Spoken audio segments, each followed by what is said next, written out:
right, so welcome back for the part 2 of our episode, my conversation with Felicea. So I want to reintroduce the game of cards. This game simply helps us get to know our guests, personal stuff. And Felicea, for the first time you're playing this game, is it true? Yeah. All right, so I give you 5 cards. Each of these cards have special question.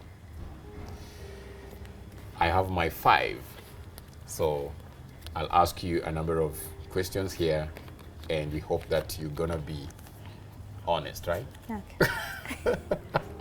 So, men first in this show. Okay. All right. What are you struggling with lately? Sleeping. Sleeping? You don't sleep? I sleep a lot during the day. Well, I was all ready for that. Okay, you sleep a lot during the day? Yeah, and Why? I still sleep a lot at night. I don't know. So it's something that you really want to change? Yeah. Yeah, I do. Wow. Yeah. Okay, you? What do you think of feminism? My thought of feminism, I think it's just taking women seriously. It's all about equality and equity. That I should view a woman just like another human being. I know we have all those biological differences that maybe gives us advantage over them, but they also have those areas that they have advantages over us. So it's all about harnessing all those differences and working together as a team, as human beings. So taking women seriously. Your second question, what do you spend most of the time doing, apart from sleeping now? Working out. Ah, okay. Yeah. I love running, but I can't compete in athletics. I just love the adrenaline that comes with sprinting on the treadmill and all that. So, have you ever gone for marathons? I did once in primary Oh, and in high school also. yes. Yeah, but I didn't like it. Why didn't you like it? The crowd. Oh, Yeah. but I thought that is part of the adrenaline. I'll give it a try. There's a lot of marathons that happen in Nairobi. In fact, people who are not even fit go for these things, and it's fun. So, yeah, next time there will be a marathon, I'll prompt you. Okay. Okay, your question. What is something you are an expert on? Wow, storytelling maybe. I think so. Storytelling. I'm a conversation starter, so I go to spaces and I know how to make everyone just talk, just have that conversation. So I think I am an expert in that. But I'm also a teacher of English and literature, so I'm an expert teacher. Yeah. So for you, what are your thoughts on toxic masculinity? I have friends who say there's nothing like toxic masculinity, so we can There start from there. is. Yeah. There is. What's your thoughts on it? I think there should be. Okay, it shouldn't be there, but at some point I also support the guys because there are certain things I also wouldn't do as a guy. What are those things? When we're talking about toxic masculinity, it goes deeper because there's a lot of issues that people try to address in that line. So yeah. I wouldn't dress as a woman if I was a man. Cross-dressing. Yeah. All right. Basically Okay, doing what's the the things. problem with cross-dressing to you? No. Would you dress like a man? It depends. Would you have a baggy shirt and maybe just Those are man? unisex. Those are unisex. Ah, And okay. also, yeah, those are unisex. There's a very deeper conversation we need It to have is. about that. Yeah. So you next. Where do you get peace? My house. I like my house so much because I have my books there, and they're those books that I just want to read when I'm feeling low. So I don't really read like so many books at a go, but there are specific books that I just want to read when like I can't deal, when I'm feeling low. So I love my house, my space, because I can dance there, I can read, Can be yourself. I can be me. Okay. Yeah. So what is the strangest thing that has ever happened to you in a matatu? In a matatu. Yeah. Oh, the strangest thing that has happened to me in a matatu. I was from town, I think it was 10 p.m., around 10 p.m., so on a Sunday. Then weirdly, most of the people were dropped off along the way, so we were not so many. And this guy brought out weed and he lit it and is like passing it to me, so that was really weird. And I was on dreadlocks, so I assumed it's always true. People assume people with dreadlocks abuse weed, so it abuse or use? Use and abuse. You know, weed conversation is soon gonna take over, and yeah, we might even legalize it. I'm not saying I use it, Okay. but I'm just saying soon we might start having people who, you know, yeah. Would you vote for, you know, legalization of weed? Don't answer that.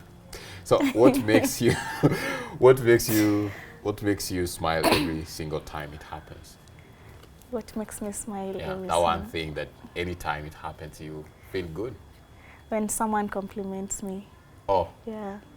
How if I'm in a bad mood and someone says, "Hi, you look so good," I think that makes my day because I'd smile. So your question? What do you think of religion? Religion, yeah. I know this is a very, very deeper conversation again. There are two things I really don't like talking about. One is politics, because I know it divides people, it makes people blind, you know. Like, it's much more informed by tribal affiliation more than ideas, you know. So religion is the same way. There are people who really believe that the church they go to is the best church.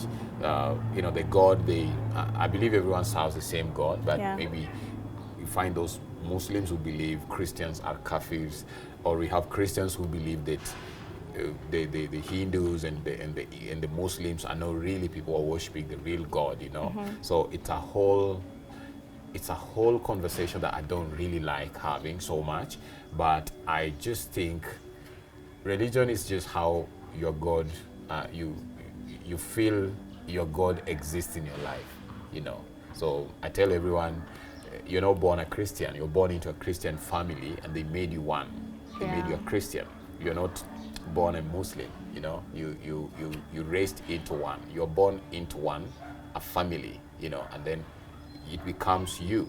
So before birth, you know, we were all just believing in that God who created us. If we all believe in creation, I know there are people who don't believe in creation. So that's how my belief of religion is. But I know religion has been really organized to brainwash people, to manipulate people, to rob people. So it's just like politics, the same way, you know, it's been organized to manipulate people, to brainwash people, to steal from people. The same with religion. Yeah. So if instance maybe your child says that they are no longer being Christians, you'd be okay with that? Yes, I would be okay with my son coming to me and telling me, "Dad, you know, I want to be a Muslim." And they have their reasons. For example, I'm born and raised in a Catholic church, but I no longer go to Catholic church because I had my own reasons why I didn't feel comfortable in that church. And I want everyone else to respect that. Yeah. Okay. Yeah. So you, what's your family like? I love you guys, but okay, my family is nice. That's a joke. Yeah. My family, they're good people. Yeah. Yeah. There are people, okay, some of them expect you to be more, and I think they pressure me a lot sometimes. I love my siblings so much. That's like, in the family aspect, I consider them more family. Yeah. Because there are people, we have our own WhatsApp group. Yeah. So if I have an issue, I would like go, or even if I have issues in school, I would tell them, I would use a friend. So a friend of mine is going through this, and they'd tell me what to do. So I love my siblings so much. They're really supportive. Do they know that when you mean friends, sometimes you're... I think my little sister knows because she keeps asking, your friends have issues all the time. But now you've spilled the beans that, you know, so they'll know. So from today, just... I'll find a way of... Okay. Yeah. All right. So that's my family. And they're really supportive people. They're loving, they're caring. They're nice. So I thought you exhausted your No, cards. I have one All more. right. Okay. So why are your friends still your friends? This is what I get from my friends. I bring show to the party, life to the party. So I love comedy. I watch comedy a lot. So I try to be funny to my friends. To make them laugh. You're the life Yeah, of the like, party. Like you see, these guys are laughing. Yeah. So the crew laughing. It shows it. Yeah. So, so that's me. I make Yeah. people laugh. I just love it when people are all lively. So even at the place of work, I think I'm the loudest in the office, and with banters, everyone wants to just banter, with me. Like I support Arsenal. When Arsenal loses, like last night, it becomes the agenda number one when people just meet me. So it's me. I love when people just love it, love fun and laugh, and life is so hard, and True. we need to really bring light and life to the spaces where we are. Okay. Yeah, I have a tough one here for you. What's the biggest way you've changed this past year? I think it's it's mainly to do with my social skills. Yes. As I said earlier, I was a really shy person. People used to think I'm mean because I rarely smiled in public. Oh. Yeah, like Okay. I'd only smile if someone speaks to me or starts a conversation.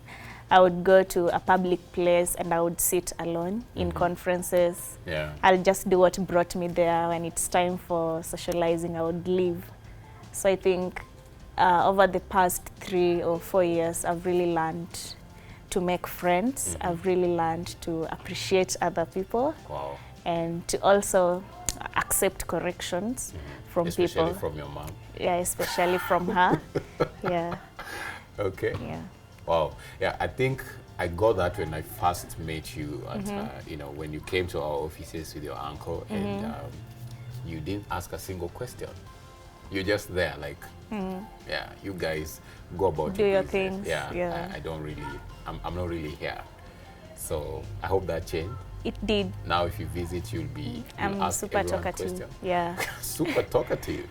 depends Okay. on the topic too. All right. Yeah. So thank you so much for coming to the show, and just what will be your parting shot? This is Noble Africa, and we're trying to have a very noble conversations, and I believe you're a noble person. You're a director all round. Yeah. So I think as we end the show, I would only say that we are the people who can change our lives. Yes. We are the people who can change the perspective people have of us. Yes. So I think it's all in our hands to correct the things we want, to change the things we feel are not right. Yeah, All right. yeah. Wow. That's what I'd say. Okay, that's amazing. So, ladies and gentlemen, that was our guest today, Felicea, Madam Director. Now I'll be calling her that because I'm just learning that she's director of so many things. So, until we meet again, see you.